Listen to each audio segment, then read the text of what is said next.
ونصلي ونسلم على رسوله الكريم اما بعد 27ویں پارے میں ایک تو سورۃ الذاریات کا کچھ حصہ ہے، اور یوں سمجھ لیجئے کہ یہاں سے آخر تک کی جو صورتیں ہیں ان تمام صورتوں میں قیامت کے احوال اور میدان محشر کے مناظر اور آخرت کے مناظر کو اللہ تبارک و تعالیٰ نے ذکر فرمایا ہے۔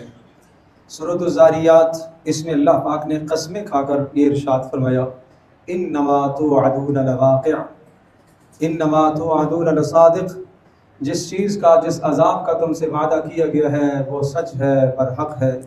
وَإِنَّ الدِّينَ لَوَاقِعٌ، اور جزا اور سزا کا ایک دن آنے والا ہے۔ اور پھر اللہ تبارک تعالیٰ نے اس میں دنیاوی عذاب کے چند نمونے بیان فرمائے۔ حضرت لوط علیہ السلام کی قوم پر بے حیائی اور فحاشی کی وجہ سے جو عذاب آیا، اسی طرح سے حضرت موسیٰ علیہ السلام کی قوم پر سرکشی اور بغاوت کی وجہ سے، فرعون پر سرکشی اور غرور اور تکبر کی وجہ سے عذاب آیا، اور حضرت ہود علیہ السلام کی قوم پر اپنی طاقت اور اپنے اقتدار کے نشے کے گھمنڈ میں مبتلا تھے، ان پر عذاب آیا، اور حضرت صالح علیہ السلام کی قوم سمود، جو دنیا میں صنعت، حرفت اور ایجادات اور مصنوعات اور ٹیکنالوجی کی انتہا میں تھے، ان کے عذاب کو ذکر فرمایا۔ اور پھر اس کے بعد فرمایا، تم عذاب سے بچنا چاہتے ہو، یہ جن عذابوں کے تذکرے کیے ہیں ان عذابوں سے بچنا چاہتے ہو، فَفِرُّوا إِلَى اللَّهِ، تو اللہ کی طرف دوڑو، اللہ کی طرف بھاگ کے آ جاؤ۔ فَفِرُّوا إِلَى اللَّهِ، اللہ کی طرف بھاگ کر آ جاؤ، دوڑ کر آ جاؤ۔ اگر تم عذاب سے بچنا چاہتے ہو تو اللہ کی طرف آ جاؤ۔ پیارے رسول صلی اللہ تعالیٰ علیہ وسلم سے کہلوایا، آپ فرما دیجئے، انی لکم منہ نذیر مبین، میں اس اللہ کی طرف سے تمہیں کھلا خبردار کر رہا ہوں، صاف صاف تمہیں باخبر کر رہا ہوں، صاف صاف تمہیں بتا رہا ہوں۔ اور پھر فرمایا، کیوں تم سرکشی اور بغاوت پر اترے ہوئے ہو؟ کیا کوئی تمہیں آباء و اجداد نے اس کی وصیت کی تھی کہ ایک دوسرے کے دیکھا دیکھی چل رہے ہو تم؟ بڑا عجیب سوال ہے۔ اتواصوا بھی، کیا آباء و اجداد نے تمہیں اس بات کی وصیت کی تھی کہ بس بغاوت ہی کرنا، سرکشی ہی کرنا، اللہ کے حکموں کو ٹھکراتے رہنا؟ بل ہم قوم طاغون، کہا نہیں، یہ سرکش ہیں جو مسلسل اللہ کی نافرمانیوں میں لگے ہوئے ہیں۔ فرمایا سرکش ہے۔ فتول عنہم، اے پیارے نبی آپ ان سے منہ موڑ لیجئے، وذکر، آپ نصیحت کیجئے۔ اگلا جملہ سنیے گا، آپ نصیحت کیجئے، فإن الذکریٰ تنفع المؤمنین، فرمایا نصیحت ایمان والوں کو فائدہ دیتی ہے۔ جتنا اندر ایمان ہے، جتنا اندر ظرف ہے، جتنا اندر پیالہ ہے اور جتنی اندر جگہ ہے، اسی حساب سے نصیحت فائدہ دیتی ہے۔ اندر اگر صاف نہیں ہے، اسی مجلس میں ابو جہل بھی بیٹھتا تھا، کوئی رسول اللہ کی نصیحت اس پر مؤثر نہیں ہوئی۔ ابو بکر صدیق بیٹھے، صدیق اکبر بن گئے۔ حضرت عمر بیٹھے، اللہ کے ہاں بلند مقام پایا۔ مدینہ منورہ میں رسول پاک صلی اللہ تعالی وسلم کی اسی مسجد میں منافق بھی بیٹھتے تھے، کوئی اثر نہیں ہوا۔ اسی مجلس میں حضرت بلال رضی اللہ تعالیٰ عنہ جیسے بھی بیٹھے، اسی مسجد میں مدینہ منورہ کے غرباء انصار وہ بھی آگے بیٹھے، اللہ تبارک تعالیٰ نے انہیں فیض پہنچایا، محمد رسول اللہ صلی اللہ علیہ وسلم کی مبارک زبان سے انہیں فیض پہنچا۔ تو پتہ یہ چلا کہ ہر آدمی اپنے ظرف کے مطابق، اپنے برتن کے مطابق لیتا ہے، اور جو برتن ہی الٹا کر دے اسے نصیحت اثر نہیں کرے گی۔ اس کا یہ معنی نہیں ہے کہ نصیحت کے اندر جان نہیں ہے، نصیحت کرنے والے میں جان نہیں ہے، نہیں، یہ بات ضروری ہے کہ آگے نصیحت لینے والے کے پاس بھی ظرف ہو، برتن ہو، اس کے اندر بھی صلاحیت ہو، نور ہو۔ اور پیارے رسول صلی اللہ علیہ وسلم نے اس کی مثال ایسے بھی ذکر فرمائی ہے، فرمایا آسمان سے بارش برستی ہے، دیکھتے ہو بعض زمین کے ایسے حصے ہوتے ہیں کہ وہاں بارش پڑتی ہے تو زمین سے سبزہ اگاتا ہے، اور وہ زمین کے ٹکڑے اور حصے کیسے ہیں جو بارش سے خود بھی مستفید ہوتے ہیں، فائدہ حاصل ہوتا ہے اور دوسروں کے لیے بھی مفید بن جاتے ہیں، یہ بھی خیر ہے۔ فرمایا کچھ زمینیں ایسی ہیں جہاں بارش برستی ہے تو حوض پانی جمع ہو جاتا ہے، تو ارشاد فرمایا کہ اس زمین نے اس پانی سے فائدہ تو نہیں اٹھایا، البتہ دوسروں کے لیے فائدہ مند بن گئی، یہ بھی خیر ہے۔ اور فرمایا کچھ زمینیں ایسی ہیں چٹیل، بنجر اور چٹانیں، وہاں بارش پڑتی ہے کوئی فائدہ نہیں ہوتا، اسی طرح سے فرمایا میری طرف سے آنے والی نصیحت اور میرا دین بھی جب دل پر پڑتا ہے تو آگے 3 قسم کے لوگ ہوتے ہیں، کچھ جو خود بھی اثر لیتے ہیں اور آگے بھی اس اثر کو منتقل کرتے ہیں، کچھ ایسے ہیں جو اثر منتقل کرتے ہیں خود اتنا نہیں لے پائے، اور کچھ ایسے ہیں جو کسی درجے سے مستفید نہیں ہو پائے۔ یہ فرمایا منافق کی مثال ہے، یہ مثال منافق کی ہے۔ اللہ پاک میری آپ کی ہم سب کی حفاظت ہے۔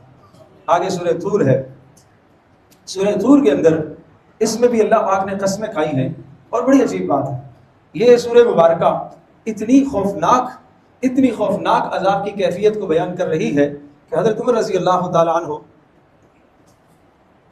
ایک مرتبہ رات کو اپنی رعایا کو دیکھنے کے لیے کہیں نکلے تو کسی گھر سے، خیر القرون کا زمانہ تھا، نیک لوگوں کا زمانہ تھا، اچھے لوگوں کا زمانہ تھا، تو کسی گھر سے قرآن کریم کی تلاوت کی آواز آ رہی ہے اور یہ سورت کوئی پڑھ رہا ہے اور پڑھ رہا ہے ان عذاب ربک لواقع، طور کی قسم، لکھی ہوئی کتاب کی قسم، صحیفوں میں لکھی ہوئی کتاب کی قسم، بیت معمور کی قسم، اور آسمان کی قسم، اور سمندروں کی قسم۔ اے اللہ کیا کہنا چاہتا ہے قسمیں کھا کر؟ کہا ان عذاب ربک لواقع، تیرے رب کا عذاب آنے والا ہے، ما لہ من دافع، اس عذاب کو کوئی نہیں روک سکتا۔ اے اللہ کیا کیفیت ہوگی؟ یوم تمور السماء مورا، جس دن آسمان پھٹے گا، وتسیر الجبال سیرا، اور پہاڑ ریزہ ریزہ ہو کر اڑنے لگیں گے، یوم یدعون الی نار جہنم دعا، اور جہنمیوں کو بلایا جائے گا، خود جہنم بلائے گی آگے۔ تبارک الذی 29ویں پارے میں یہ مضمون آئے گا، اور کہا جائے گا ہذہ النار التی کنتم بہا تکذبون، یہ ہے وہ دوزخ جس کی تم تکذیب کرتے تھے اور جس کے متعلق تم تیاری نہیں کرتے تھے۔ اب اگلا جملہ سنیے گا، اللہ پاک کی طرف سے فرشتے کہیں گے جہنم کو دیکھ رہے ہو، افسحر ھذا، یہ کوئی جادو ہے؟ ام تم لا تبصرون، یا تمہیں نظر نہیں آ رہی؟ دنیا میں تم کلام کو جادو کہتے تھے، قرآن کو جادو کہتے تھے، بتاؤ یہ جہنم یہ کیا ہے؟ یہ دہکتے انگارے نظر آ رہے ہیں، اصلوھا، اس میں تمہیں جانا پڑے گا، داخل ہونا پڑے گا، فاصبروا او لا تصبروا، صبر کرو یا نہ کرو، شور کرو یا چیخو، آج تمہیں اس میں جانا پڑے۔ اللہ ہماری حفاظت فرمائے۔ پھر قرآن کریم کا انداز ہے، جب جہنمیوں کا بیان آیا تو جنت کو بھی ذکر فرمایا۔ کہاں جنتی لوگ، وہ تو نعمتوں میں ہوں گے اور وہ نعمتوں سے فائدے اٹھا رہے ہوں گے، اور اس لیے کہ اللہ نے ان کو دوزخ کے عذاب سے بچایا ہوگا، اور اللہ ان سے کہے گا کھاؤ پیو مزے کرو، دنیا میں جو تم نے گناہوں سے اپنے آپ کو روکا تھا اس کے نتیجے میں آج جنت میں کھا پی لو، مزے کرو۔ دنیا کی شراب سے روکا، آج جنت کی شرابیں تمہارے سامنے ہیں۔ دنیا میں حرام سے روکا، آج جنت میں ہر لذت تمہارے سامنے ہے۔ دنیا میں اپنی لذتوں کو پورا نہیں کیا اللہ کے حکم کی وجہ سے، آج ہر لذت تمہارے سامنے۔ یہ کہے گا یا اللہ تو نے مجھے تو جنت میں داخل کر دیا ہے، میں یہ چاہتا ہوں کہ میری گھر والی بھی، اور اسی طرح سے میرے بیوی بچے بھی، اور میرے ماں باپ بھی، میرے اعزا اقربا بھی میرے ساتھ آ جائیں۔ اللہ پاک فرمائیں گے جاؤ تجھے یہ عزت ملتی ہے، اگرچہ ان کا مقام تجھ سے نیچے ہے مگر تیری عزت کی وجہ سے ان کو بھی ہم اوپر لے آتے ہیں۔ اللہ یہ سعادتیں ہم سب کو عطا فرمائے۔ اے اللہ ہم سب کو یہ سعادتیں نصیب فرما۔ اے اللہ اس مبارک عشرے میں ہم سب کو جہنم سے آزاد فرما۔ اے اللہ ہم سب کے اعزا اقربا، گھر والوں کو، ماں باپ کو، اولادوں کو، اے اللہ سب کو جہنم سے آزاد فرما۔ اس کے بعد رسول پاک صلی اللہ تعالیٰ علیہ وسلم کی رسالت کو بیان فرمایا، اور آپ علیہ الصلوۃ والسلام کی رسالت کا تذکرہ پھر اگلی سورت سورۃ النجم میں ہے، اور اس کا جو مضمون ہے یہ بھی قسم ہے، والنجم، ستاروں کی قسم۔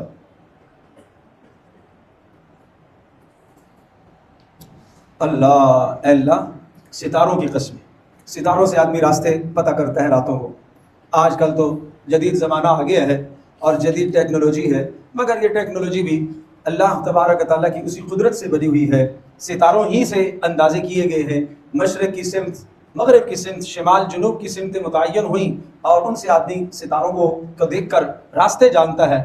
فرمایا جس طرح سے ستارے دیکھ کر تم دنیا کے راستے سمجھتے ہو، اسی طرح سے محمد رسول اللہ صلی اللہ علیہ وسلم بھی ایک چمکتے روشن ستارے کی طرح ہیں، انہیں دیکھ کر آخرت کا راستہ پکڑ لو، آخرت کا راستہ سمجھ لو. جو اللہ دنیا میں تمہارے لیے راستوں کا انتظام کرتا ہے، تمہیں بھٹکنے نہیں دیتا، وہ اللہ آخرت کے معاملے میں بھی تمہیں نہیں بھٹکنے دے گا. اس نے تمہارے لیے انتظام کیا ہے. یا اللہ محمد رسول اللہ صلی اللہ تعالیٰ علیہ وسلم جو فرمائیں، جو کچھ کریں، کہا قسم ہے وما ينطق عن الهوى ان هو الا وحی یوحى. محمد صلی اللہ علیہ وسلم کوئی بات جو فرماتے ہیں، جو کرتے ہیں، اپنی چاہت سے نہیں کہتے، وہ وحی ہوتی ہے، وہ اللہ کی طرف سے پیغام ہوتا ہے. ان کا ہر عمل وحی ہے، ان کا ہر قول وحی ہے. لہٰذا انہی کی سیرت اور انہی کی سنت میں تمہارے لیے دنیا اور آخرت دونوں جہانوں کی کامیابی ہے. اور پھر اس سورہ مبارکہ میں گزشتہ صحیفوں کے خلاصے بھی آگے. تورات میں کیا تھا، انجیل میں کیا تھا، ابراہیم علیہ السلام کے صحیفوں میں کیا مضامین تھے، موٹے موٹے مضامین اللہ نے یہاں ذکر فرمائے. نمبر 1، اللہ تزر وازرۃ وزر اخری، کوئی قیامت کے دن کسی دوسرے کا بوجھ نہیں اٹھا سکے گا. نمبر 2، وَلَيْسَ لِلْإِنسَانِ إِلَّا مَا سَعَىٰ، انسان جو اس دنیا میں محنت کرے گا اس کا ثمرہ پائے. نمبر 3، وَأَنَّ سَعْيَهُ سَوْفَ يُرَىٰ، انسان کی محنت کی اللہ قدر کرتا ہے. نمبر 4، اللہ تبارک تعالیٰ اس پر پورا بدلہ دے گا. اور نمبر 5، تم سب کے سب اپنے رب کی طرف لوٹ کر جاؤ گے. اور نمبر 6، اضحک و ابکا، خوشیاں اور غم اسی کی طرف سے ہیں. اور نمبر 7، امات و احیا، موت و زندگی کا مالک وہی ہے. اور نمبر 8، خلق الزوجین الذکر والانثی، تمہیں اسی نے پیدا کیا. اور نمبر 9، وَأَنَّ عَلَيْهِ النَّشْأَةَ الْأُخْرَىٰ، دوبارہ وہ زندہ کرے گا. اور نمبر 10، مالدار بھی وہی کرتا ہے، فقیر بھی وہی کرتا ہے.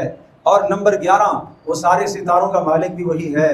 اور نمبر 12، گزشتہ قوم عاد، قوم سمود، قوم نوح اور قوم لوط کو اسی نے تباہ کیا ہے، اسی نے تباہ کیا ہے. اب آخری بات جو سجدہ آیا ہے نا، اس سورہ نجم کے آخر میں ہم نے جو سجدہ کیا ہے، اب یہ مضمون سنیے گا.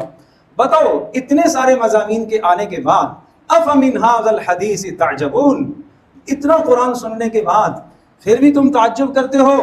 وَتَضْحَكُونَ وَلَا تَبْكُونَ، وَتَضْحَكُونَ، پھر بھی تم ہنستے ہو. وَلَا تَبْكُونَ، رونا نہیں آتا. اللہ اللہ اللہ اکبر.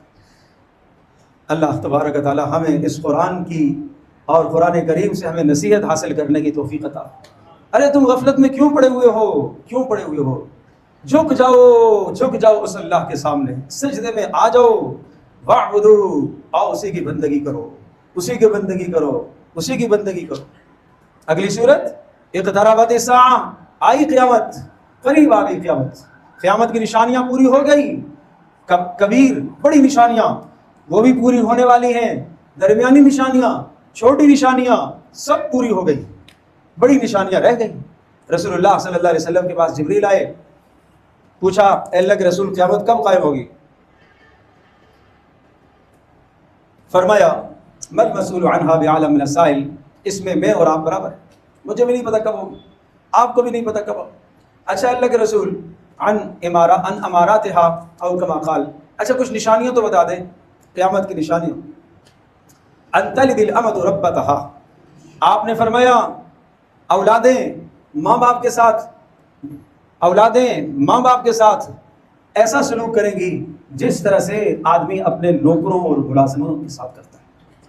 اولادیں ماں باپ کے ساتھ ایسا سلوک کریں گی جیسا کہ آدمی اپنے نوکروں اور ملازموں کے ساتھ سلوک کرتا ہے. حد درجے کی ڈانٹ، حد درجے کی بدتمیزی اور حد درجے کا طوفان بدتمیزی برپا. اور باپ ڈر رہا ہے، اس لیے بات نہیں کر رہا کہ کہیں بیٹا الجھ نہ جائے، کوئی بدتمیزی نہ کر بیٹھے.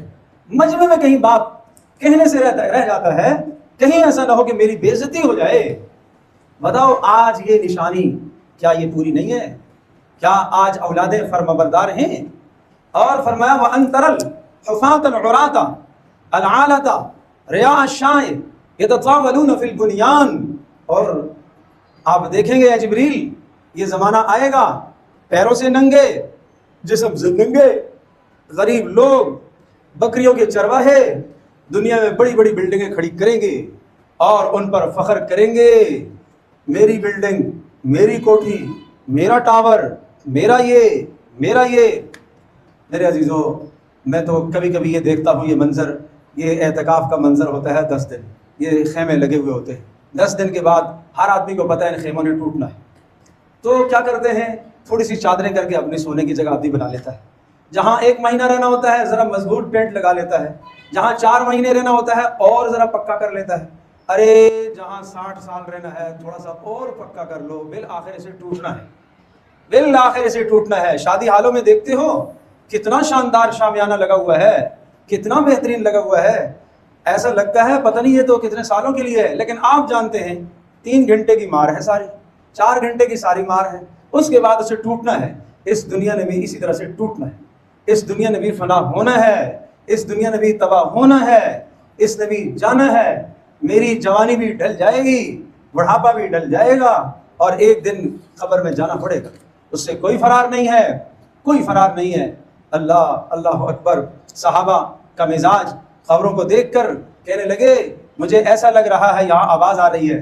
قبر سے آواز سنی ہے، صحابی رسول کہہ رہا ہے میں نے آواز سنی ہے. کیا آواز آئی؟ انا بیت الدود، میں تو کیڑوں کا گھر ہوں. انا بیت الوحشہ، میں تو تنہائی کا گھر ہوں. انا بیت الغربہ، میں تو پردیس کا گھر ہوں. ہائے ہائے، میرے پاس آنے والے چراغ لے کے آنا، عمل لے کے آنا، اعمال کا سامان ساتھ لے کے آنا، کوئی پیچھے کام نہیں آئے گا. اللہ تزر وازرۃ وزر اخری، کوئی کسی دوسرے کے کام نہیں آئے گا. کچھ 2-4 اعمال کر لیں گے، پیچھے قرآن خوانی کر لیں گے، تھوڑا سا صدقہ کر لیں گے، مگر کتنا کریں گے؟ آج جو ہمارے پردادے سے آگے آج ہم جانتے ہیں ان کو، کون جانتا ہے؟ آج چوتھی نسل قبر ہی نہیں جانتی بڑوں کی کہ کہاں قبر تھی. کون یاد کرتا ہے ان کو دعاؤں میں؟ تو اب تو منو مٹی کے نیچے ذرے ہو گئے ہیں، ان کے اعمال ان کے ساتھ ہیں آج. میرے عزیز دوستو، اسی طرح سے ہمارے ساتھ بھی یہی ہونے والا ہے. اس لیے قرآن نے ایک بار نہیں کئی بار اس مضمون کو دہرایا ہے کہ تمہیں ہم نے اس دنیا میں اپنے آباء و اجداد کا نائب بنایا ہے. تم اپنے آباء و اجداد کے گھروں میں رہ رہے ہو.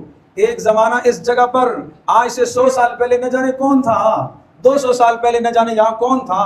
آج جہاں قبرستان بنے ہوئے ہیں نہ جانے یہاں 400 سال پہلے کیا عمارتیں ہوئی ہوں گی، کیا ہوا ہوگا، اور آج وہاں قبرستان بنے ہوئے ہیں.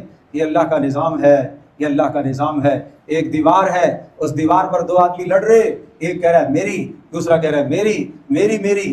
اللہ پاک نے اس دیوار کو حکم دیا بولنے کا، وہ بولی ارے ظالموں نہ لڑو میرے اوپر، میں بھی تمہاری طرح کا چلتا پھرتا انسان تھا اور میں مرا اور میرے اجزاء زمین میں ملے.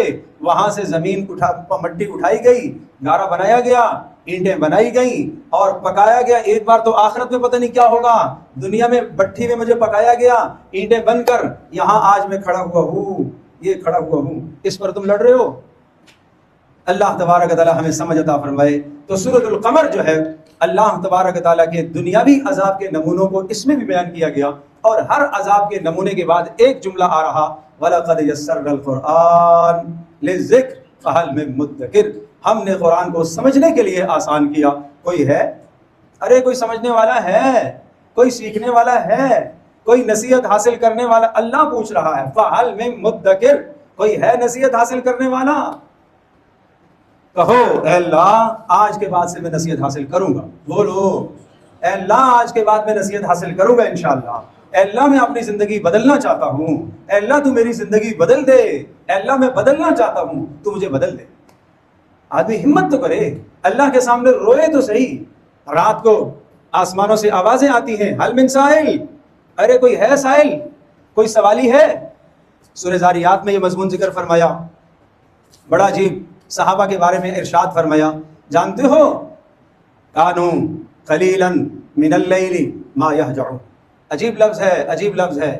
آپ کہو کسی کے بارے میں یار وہ آدمی نا بہت تھوڑا سوتا ہے، آپ کتنا کہیں گے وہ بہت کم سوتا ہے. اس کے کم سونے کو آپ کتنی تاکیدات کے ساتھ بیان کریں گے، کتنی شدت سے بیان کریں گے، آپ کے پاس الفاظ ہی ختم ہو جائیں گے.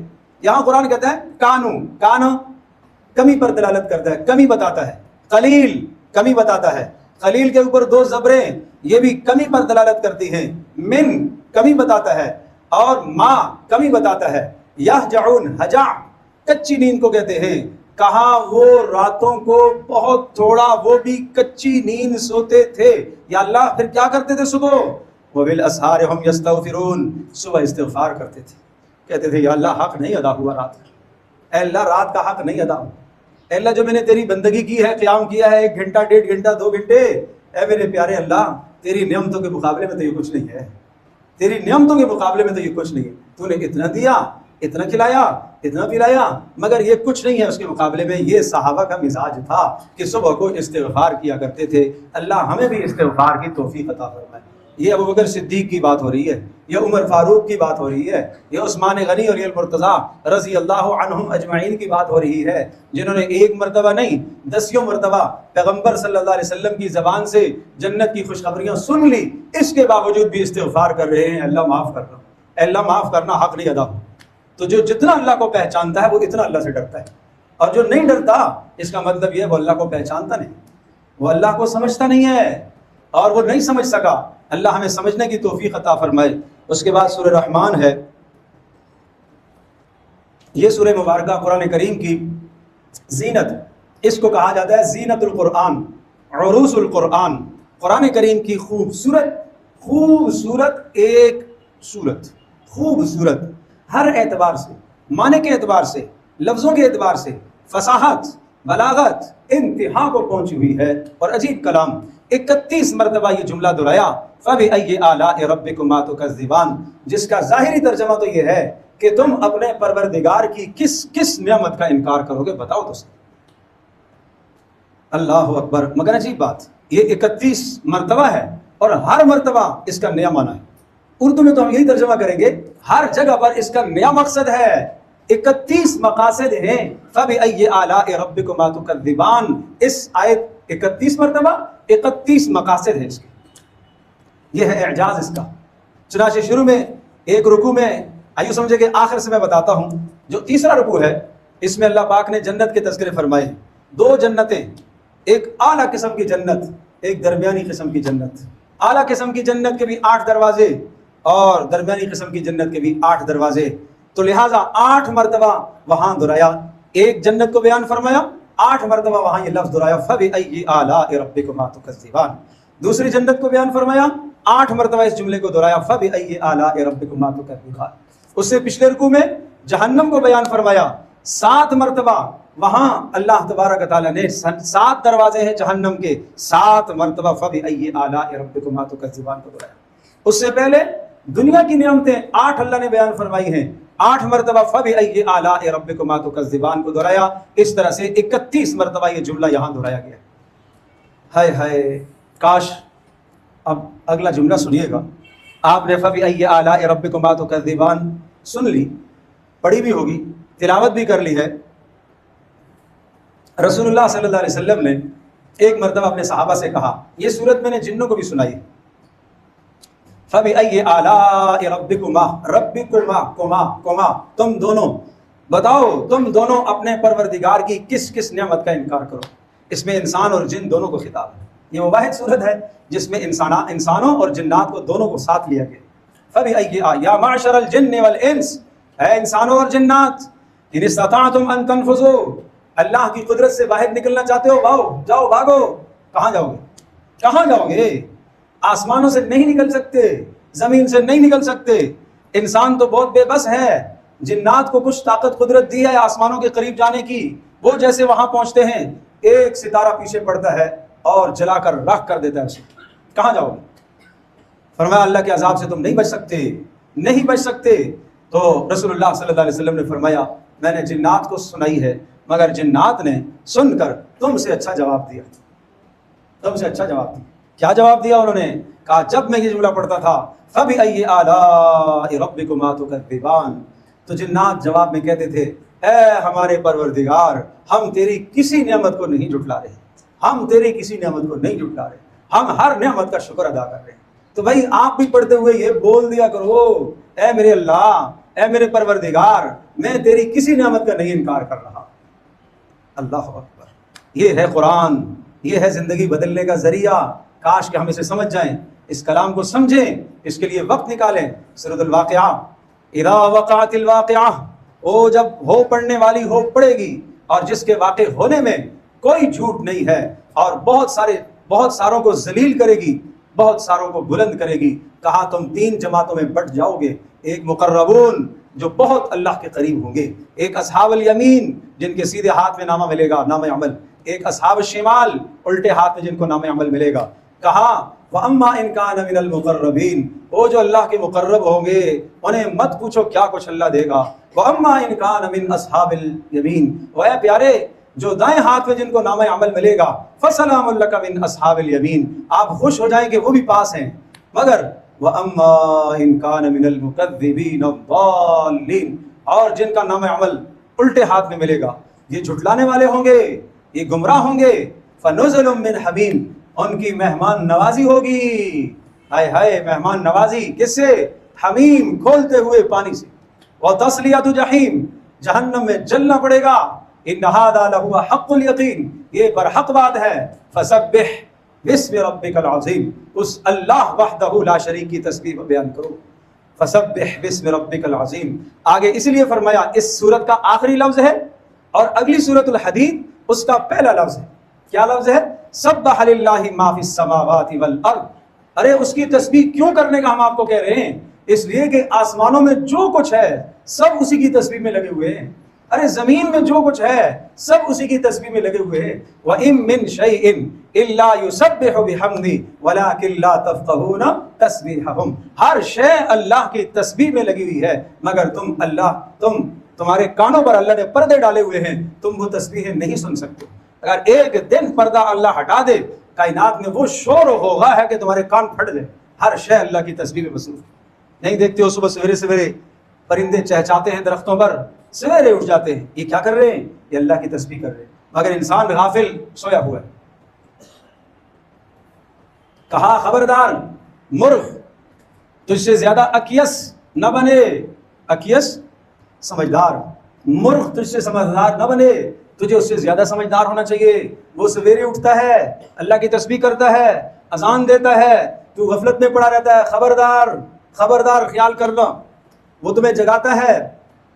اللہ اکبر، کیا بنے گا؟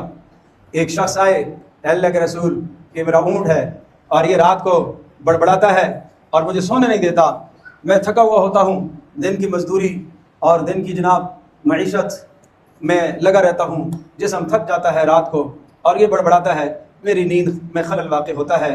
آپ نے فرمایا بلاؤ اس کو، تو مدعی ہے، مدعا علیہ کی بات بھی تو سن لو وہ کیا کہتا ہے. اونٹ کو بلایا گیا، حاضر کیا گیا. پیارے رسول صلی اللہ علیہ وسلم نے اس سے پوچھا کیوں تنگ کرتے ہو اپنے مالک کو؟ اس نے کہا اللہ کے رسول یہ رات کو جب سو رہا ہوتا ہے یہ گہری اور غفلت کی نیند میں ہوتا ہے، مجھے ڈر لگتا ہے اس کی فجر کی نماز نہ چھوٹ جائے، اور فجر کی نماز اگر چھوٹ گئی تو کہیں اللہ کا عذاب نہ آ جائے، اس لیے ڈر کی وجہ سے چیختا ہوں، ڈر کی وجہ سے چیختا ہوں. مگر انسان نہیں ڈرتا. اونٹ ڈرتا ہے، انسان نہیں ڈرتا. رمضان میں تو صبح سحری کے لیے اٹھنا ہے، نماز چلو الحمدللہ، اللہ سے مانگو اے اللہ استقامت عطا فرمانا. ساری رات یہاں اکثر و بیشتر جاگنے کا ماحول ہوتا ہے، جاگتے رہتے ہیں جوان. پتہ جب چلے گا عید کے دوسرے دن کے کتنے نمازی، پھر پتہ چلے گا کہ ہاں رمضان زندگی بدل کے گیا ہے، پھر پتہ چلے گا کہ زندگی بدل گئی ہے. اس لیے اللہ سے قبول کرواؤ کہ اللہ تو میری زندگی بدل دے، اللہ 5 وقت کا نمازی مجھے بنا. کہ اونٹ اور جانور وہ عذاب محسوس کرتے ہیں. اس لیے صاف صاف فرمایا کہ اگر مجھے یہ اندیشہ نہ ہوتا کہ تم مردوں کو دفن کرنا چھوڑ دو گے، میں تمہیں دکھواتا اللہ سے، دعا کرتا اللہ سے. اور سورۃ الحدید کا موضوع 2 باتیں ہیں بھائی. آمنو باللہ، اللہ پر ایمان لو، اللہ کی مان لو، اللہ کی بات مان لو. ورسولہ، اللہ کے رسول کی بات بھی مان لو، دل و جان سے قبول کر لو. وانفقوا مما جعلکم، اور بات یاد رکھو اللہ پاک نے مما جعلکم مستخلفین فی، وہی بات آ گئی، اللہ نے تمہیں اپنے آباء و اجداد کی جگہ دی ہے. اس گھر میں پہلے کوئی اور رہتا تھا، اب تم رہتے ہو. دادا جی تھے، اب پوتا ہے، اب تمہارے بعد اگلی نسلیں آئیں گی. یہ اس لیے کہ اللہ پاک تمہیں آزمانا چاہتا ہے کہ تم کیا کر رہے ہو، تم کیا کر رہے ہو. خرچ کرو، خرچ کرو. اور خرچ کرنے کے لیے یہاں پر انہیں دونوں باتوں کو عجیب انداز سے ذکر کر ڈانٹ دیکھو. فرمایا وما لکم لا تؤمنون باللہ، کیوں نہیں مان لاؤ گے، کیوں نہیں اللہ کی بات مانو گے؟ نہ ماننے کے لیے جواز کیا ہے تمہارے پاس؟ رسول کی بات کیوں نہیں تسلیم کرو گے؟ ارے نہ تسلیم نہ کرنے کے لیے جواز کیا ہے؟ کیا جواز ہے؟ رسول کی زندگی تمہارے لیے نمونہ نہیں ہے. پھر فرمایا وما لکم الا تنفقوا فی سبیل اللہ، کیوں خرچ نہیں کرو گے اللہ کے راستے میں؟ کیا یہ جو کچھ تمہارے پاس مال ہے تمہارا ہے؟ ارے یہ تو سارا اللہ کا دیا ہوا ہے. اللہ اکبر. اچھا پھر بھی اگر تمہیں خرچ کرنے کو جینا چاہے تو یوں سن لو، من ذا الذی یقرض اللہ قرضا حسنا، اللہ کو قرض ہی دے دو، اللہ تمہیں واپس کر دے گا بھائی، اللہ تمہیں واپس لوٹائے گا.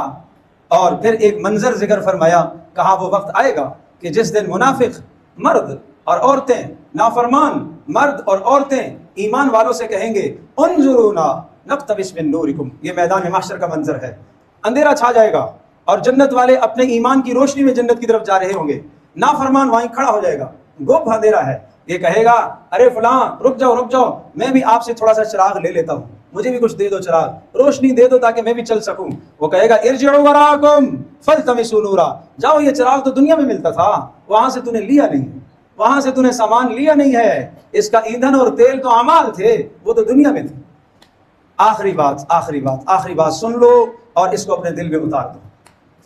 بڑی دل کو چوٹ مارنے والی آیت ہے اور بڑی دل کو جھنجھوڑنے والی آیت ہے، اور اس آیت سے کتنے لوگوں کی زندگیاں بدلی ہیں جنہوں نے اس آیت کو سمجھا ہے. اس آیت کو جنہوں نے سمجھا ہے ان کی زندگیاں بدلی ہیں. کیا آیت ہے؟ الم یأن للذین آمنوا ان تخشع قلوبهم لذکر اللہ وما نزل من الحق. کیا تیرے لیے وہ وقت نہیں آیا کہ تیرا دل اللہ کی یاد کے لیے، اللہ کے خوف سے، اللہ کے عذاب سے متاثر ہو کر تیرا دل جھک جائے؟ کب جھکے گا؟ وما نزل من الحق. فضیل بن عیاض ڈاکہ ڈالتے تھے اور ایک مرتبہ رات کو کہیں اسی برے عمل کے لیے ڈاکہ ڈالنے کے لیے گئے تو کہیں سے یہ آیت کان میں پڑ گئی، اللہ الم یأن للذین آمنوا ان تخشع قلوبهم لذکر اللہ وما نزل من الحق. کیا وہ وقت نہیں آیا کہ تیرا دل بدلے؟ کب بدلے گا؟ بس یہ آیت کا سننا تھا. اے اللہ وقت آ گیا. فضیل کی توبہ. اور فضیل نے توبہ کیا پڑھی کہ فضیل کے ساتھ جتنے بھی ساتھی تھے سب نے توبہ پڑھ لی. لوٹ کسوٹ کا مال واپس کیا، سیدھے گئے عمرہ کیا، زندگی بدلی. اللہ تبارک و تعالیٰ نے فضیل ابن عیاض کو ہزاروں لوگوں کی ہدایت کا ذریعہ بنا دیا. اللہ مجھے بھی بدلے، آپ کو بھی بدلے. اللہ سے مانگو. الحمدللہ رب العالمین والصلاة والسلام علی سید الانبیاء والمرسلین وعلی آلہ وصحبہ وامتہ اجمعین. یا حی یا قیوم برحمتک نستغیث. یا قیوم، یا غفور، یا تواب، یا رحمان، یا رحیم ہمارے دلوں کو بدل دے. اے اللہ ہم بدلنا چاہتے ہیں، اے اللہ ہمارے دلوں کو بدل دے. اے اللہ ہر گناہ سے تو ہمیں پیچھے فرما. اے اللہ رمضان المبارک اپنے اختتام پر، اے اللہ سال بعد یہ سعادتیں تو ہمیں عطا کرتا ہے، ہم کھڑے ہو کے تیرا کلام سنتے ہیں، اے اللہ معنی بیان کرتے ہیں. اے اللہ نہ معلوم آئندہ سال یہ دوبارہ سعادت نصیب ہو یا نہ ہو. اے اللہ تو ہمارے گناہوں کو معاف فرما دے. اے کریم اللہ تو ہمیں معاف فرما دے. اے کریم اللہ ہماری زندگیوں کو بدل دے. اے کریم اللہ نافرمانی والی زندگی سے ہم توبہ کرتے ہیں، ہماری توبہ کو قبول فرما. اے اللہ ہمارے بزرگوں کی، جوانوں کی، بچوں کی، سب کی توبہ کو قبول فرما. اے اللہ ہم سب کو تو معاف فرما. اے اللہ ہم سب کے گھر والوں کو معاف فرما، ہم سب کے ماں باپ کو معاف فرما، ہم سب کی اولادوں کو معاف فرما، ہم سب کے بہن بھائیوں اعزا اقربا کو معاف فرما. اے اللہ پوری امت مسلمہ کے ساتھ عافیت، کرم، احسان، فضل والا معاملہ فرما. اے اللہ اس مسجد سے ہونے والے کاموں کو قبول فرما لے. اے اللہ یہاں جتنے بھی نمازی آتے ہیں اب تک بیٹھے ہوئے ہیں، اے اللہ ان پیاروں کا بیٹھنا قبول فرما. اے اللہ جسم تھک چکے، ٹانگیں تھک چکی، مگر پھر بھی تیرا کلام سننے بیٹھے ہوئے ہیں، اے اللہ ان پیاروں کا بیٹھنا قبول فرما لے. اے اللہ ان کو تو اپنا پیارا بنا لے. اے اللہ ان کو تو اپنا محبوب بنا لے. اے اللہ ان کے دلوں میں تو اپنی محبت ڈال دے، اپنے حبیب صلی اللہ علیہ وسلم کی محبت ڈال دے. اے اللہ اس مجلس کو ان کی زندگیوں کے بدلنے کا ذریعہ بنا، دنیا اور آخرت دونوں جہانوں کے سنورنے کا ذریعہ بنا. اے اللہ دونوں جہانوں کے سنورنے کا ذریعہ بنا. پیارے رسول صلی اللہ علیہ وسلم کی مبارک زندگی سے ہمیں محبت عطا فرما. پیارے رسول صلی اللہ علیہ وسلم کی زندگی، اے اللہ لباس میں، وضاحت میں، شکل و صورت میں، اے اللہ کاروبار میں، اے اللہ گھریلو زندگی میں، ہر جگہ میں پیارے رسول صلی اللہ علیہ وسلم کی سنتوں کو زندہ کرنے کی توفیق عطا فرما. اے اللہ ہمارے بیماروں کو شفا عطا فرما. اے اللہ پریشان حالوں کی پریشانیاں دور فرما، مقروضوں کے قرضوں کو ادا فرما. اے اللہ ہماری اس مجلس کو قبول فرما. وصلی اللہ تعالی علیہ وسلم.